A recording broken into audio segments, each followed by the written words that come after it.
Math mastery hub में आपका स्वागत है। आज हम हाई स्कूल बोर्ड परीक्षा 2024 की दृष्टि से समांतर श्रेणी के महत्वपूर्ण ऑब्जेक्टिव प्रश्नों को हल करेंगे। इसमें पहला प्रश्न है समांतर श्रेणी 5, 8, 11, 14 एंड सो ऑन का 10वां पद है। तो इस श्रेणी में हम देख रहे हैं प्रथम पद ए इक्वल टू 5 दिया है। सार्वंतर डी निकालेंगे, दूसरे पद से पहले पद को घटा देंगे तो सार्वंतर डी निकल आएगा, अर्थात डी का मान मिलेगा 8 - 5। और 8 से 5 घटाते हैं तो 3 मिल जाएगा। इसके बाद 10वां पद यानी n बराबर 10 दिया है। तो nवें पद का सूत्र होता है a plus n-1 into D. तो यहाँ पर 10वां पद पूछ रहा है। अगर हम 10वां पद लिखें तो 10वां पद A10 इक्वल टू बनेगा a प्लस 9d। और इसी में मान रख देंगे। ए हमारा 5 है प्लस 9 गुणे डी का मान 3 मिला तो 9 त्रिक 27, 5 32, जो कि ऑप्शन नंबर ए पर दिया है। फिर अगला प्रश्न है प्रथम 200 प्राकृतिक संख्याओं का योग है। तो प्रथम n प्राकृतिक संख्याओं के योग का सूत्र होता है n प्लस 1/2। इसी में हम n के स्थान पर 200 रख देंगे तो 200 इंटू 200 प्लस 1 201 हो जाएगा बटे 2। 2 से 200 काटेंगे 100 और 100 में 201 से गुणा होगा तो देख रहे हैं 201 के आगे डबल जीरो लग जाएंगे। तो ऑप्शन नंबर बी सही है। प्रश्न संख्या 3 है समांतर श्रेणी 54, 51, 48, 45 एंड सो ऑन का 10वां पद है। इसमें हम देख रहे हैं प्रथम पद 54 दिया है, सार्वंतर डी निकालेंगे तो 51 - 54 अर्थात -3 आ जाएगा। और पदों की संख्या n बराबर 10 है। 10वां पद a प्लस 9d आएगा, इसी में मान रख देना है। एक ही जगह देख रहे हैं 54 है तो 54 प्लस 9 गुणे d -3। तो 54 - 27 और 54 से 27 घटाएंगे 27 मिल जाएगा, जो कि ऑप्शन ए पर दिया है। फिर अगला प्रश्न है कह रहा है यदि p+1 p+2 p+1 4p-1 AP में है तो p का मान है। तो p का मान निकालने के लिए हम जानते हैं क्योंकि 3 पद समांतर श्रेणी में हैं, इसलिए दूसरा माइनस पहला बराबर होगा तीसरा माइनस दूसरा। तो दूसरे पद से पहला पद घटाएंगे और तीसरे से दूसरा घटाएंगे, दोनों को बराबर कर देंगे तो हल करने पर p का मान 2 प्राप्त हो जाएगा। तो इसमें हमारा ऑप्शन नंबर बी सही होगा। इसके बाद पांचवा है किसी समांतर श्रेणी का छठा और 12वां पद 13 और 25 हैं। तो कह रहा है इसका पहला पद है समांतर श्रेणी में देख रहे हैं 12वां पद यानी a प्लस, ये छठा पद कह रहा 13 है तो छठा पद लिखेंगे a प्लस 5d, ये बराबर 13 के दिया है। और इसके बाद 12वां पद यानी a प्लस 11d बराबर 25 के हैं। घटा देंगे, घटाने पर 11 से 5 घटाएं 6d इक्वल टू 25 से 13 घटाएंगे तो 12 मिल जाएगा। तो d बराबर 6 दुनाई 12, डी का मान 2 मिल जाता है। जबकि हमारा छठा पद यानी a प्लस 5d 13 है, a प्लस 5d बराबर 13 और d की जगह 2 रख दिए तो इस प्रकार से आप देखेंगे d का मान 2 मिल गया, जबकि a प्लस 5d बराबर 12 है तो d की जगह 2 रख देंगे तो a प्लस 5 गुणे 2 बराबर 13। तो 5 दुनाई 10, a बराबर 13 माइनस 10 अर्थात 3 मिल जाएगा। इसमें हमारा ऑप्शन नंबर बी सही है। फिर देखते हैं अगला प्रश्न। हमारे अगले प्रश्न में दिया है कि समांतर श्रेणी का कौन सा पद 82 है। एक समांतर श्रेणी दी है 2, 6, 10, 14 एंड सो ऑन का कह रहा कौन सा पद 82 है। इसमें अगर देखें तो प्रथम पद a बराबर 2 है, सार्वंतर डी निकालेंगे 6 - 2 4 मिल जाएगा। और कौन सा पद 82 है, मान लेंगे nवां पद 82 है या कह सकते हैं अंतिम पद 82 है। तो इसमें अंतिम पद का सूत्र लगाएंगे। अंतिम पद का सूत्र होता है L equal to A plus n-1 into D. इसी में मान रख देना है। L की जगह देख रहे हैं हमारा 82 है तो 82 बराबर बनेगा 2 plus n-1 into D. D का मान देख रहे हैं 4 है इस प्रकार से 82 माइनस 2 बराबर n-1 इंटू 4। 82 से 2 घटाएं 80, तो 80/4 बराबर मिल जाएगा n-1, 20 चौक 80। और तो इस प्रकार से n बराबर 20 + 1 21 के बराबर होगा।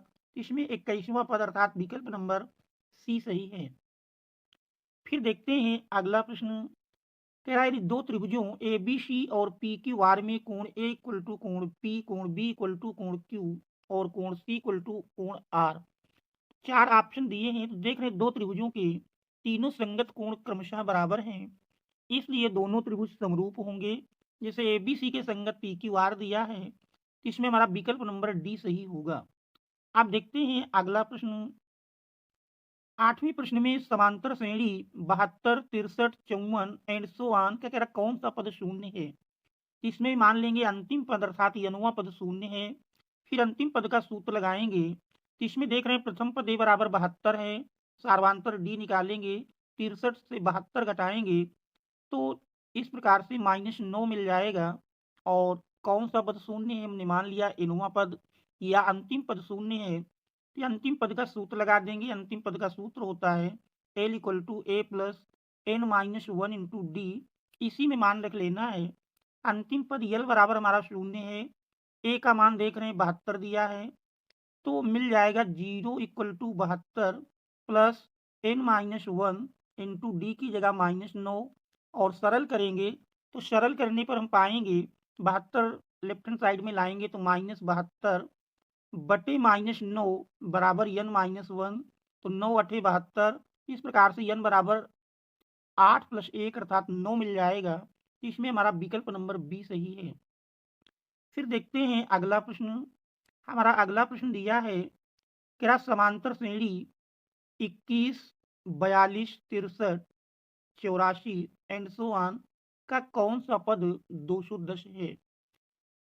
तो इसमें भी अगर हम देखें प्रथम पद ए बराबर 21 है, सार्वांतर डी 42 से 21 घटाएंगे तो 21 दूनी 42 यानी 21 ही मिल जाएगा।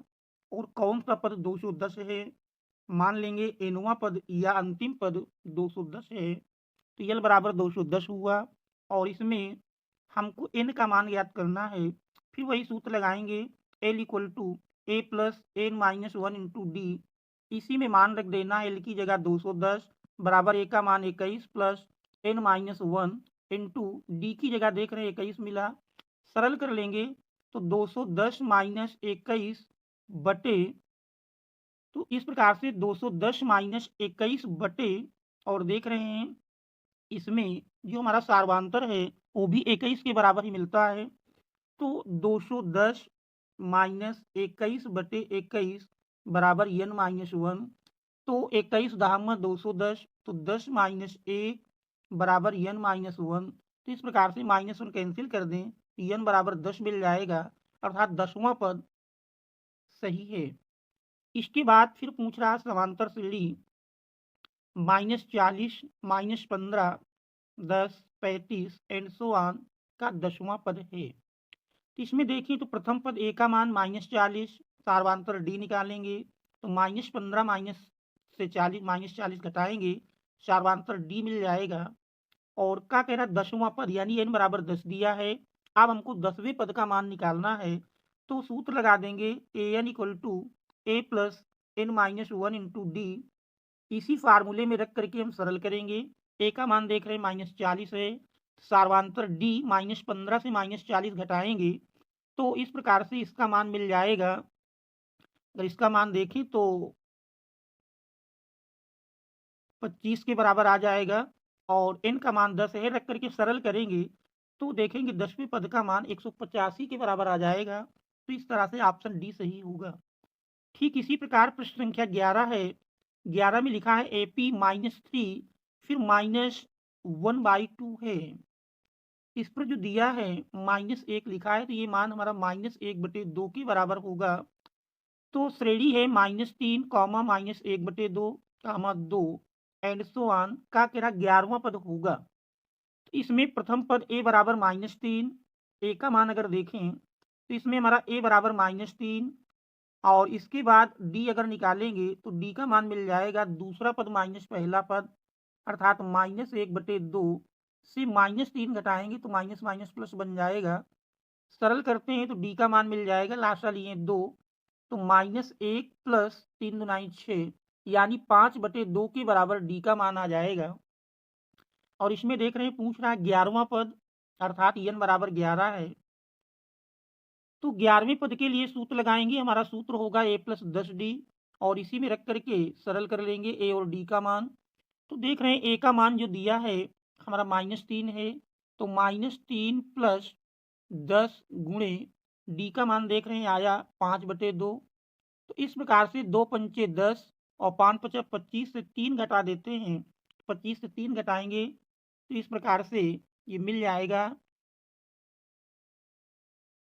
25 से 3 घटाएंगे 22 के बराबर आएगा। तो ऑप्शन नंबर इसमें ए सही है। अब हम देखते हैं अगला प्रश्न। अगले प्रश्न में दिया है कि n पदों वाले एपी का योग n² प्लस 2n प्लस 1 है, तो उसके 6 पदों के योग की बात कह रहा था। इसमें हमको 6 पदों का योग निकालना है, क्योंकि n पदों का योग दिया है और 6 पदों का योग निकालना है। तो 6 पदों के योग के लिए 6 पदों का योग ये हमको ज्ञात करना है। तो n पदों का योग दिया है, इनके स्थान पर अगर हम 6 रख देते हैं तो 6 पदों का योग आ जाएगा। तो देख रहे हैं n पदों का योग जो दिया है n² plus 2n, n² plus 2n plus 1, तो इसी में हम n के स्थान पर 6 रख देंगे, 6 पदों का योग आ जाएगा। तो देख रहे हैं 6 का स्क्वायर 36 प्लस 2 गुणे 6 प्लस 1, सरल किए 36 प्लस 12 प्लस 1 जोड़ेंगे तो 6 2 8 1 9 और 3 1 4 49 आ जाता है, जो कि हमारा ऑप्शन नंबर बी पर दिया है। 13वां प्रश्न है, 13वें में कह रहा एपी का पहला पद ए और सार्वधातुक डी हो तो n पदों का योग होगा। तो n पदों के योग का हम सूत्र जानते हैं, अगर प्रथम पद ए और सार्वधातुक डी हो तो यस n इक्वल टू होता है n/2 2a plus n minus 1 into d, जो कि देख रहे हैं ऑप्शन नंबर डी पर दिया है n/2 2a plus n minus 1 into D. तो इसमें ऑप्शन नंबर डी सही है। अब हम देखते हैं अगला प्रश्न। हमारा अगला प्रश्न दिया है, कह रहा यदि एपी का प्रथम पद ए और सार्वधातुक डी हो तो एनवा पद निम्नलिखित में कौन होगा।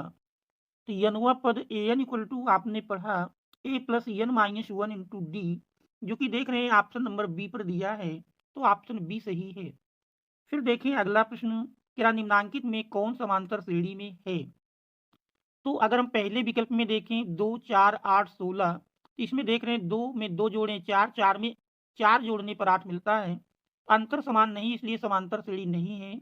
बी में देखें 1 में 2 जोड़ने पर 3 और 3 में 6 जोड़ने पर 9, तो इसमें भी अंतर समान नहीं है, तो ये भी समांतर श्रेणी नहीं है। इसी प्रकार सी में अंतर निकालेंगे तो इसका भी अंतर समान नहीं है, तो ये भी समांतर श्रेणी नहीं है। जबकि डी नंबर में देखें तो -10 और -6 के बीच का जो अंतर है, यानी -6 से -10 घटाएंगे तो 4 के बराबर मिलेगा। फिर -2 से -6 घटाते हैं तब भी देखिए 4 मिलता है, 2 में -2 घटाएंगे तो 4, इसमें अंतर समान है, तो ये दी हुई श्रेणी हमारी समांतर श्रेणी है। फिर है अगला प्रश्न, एपी 4 10 16 22 28 का केरा सार्वांतर होगा।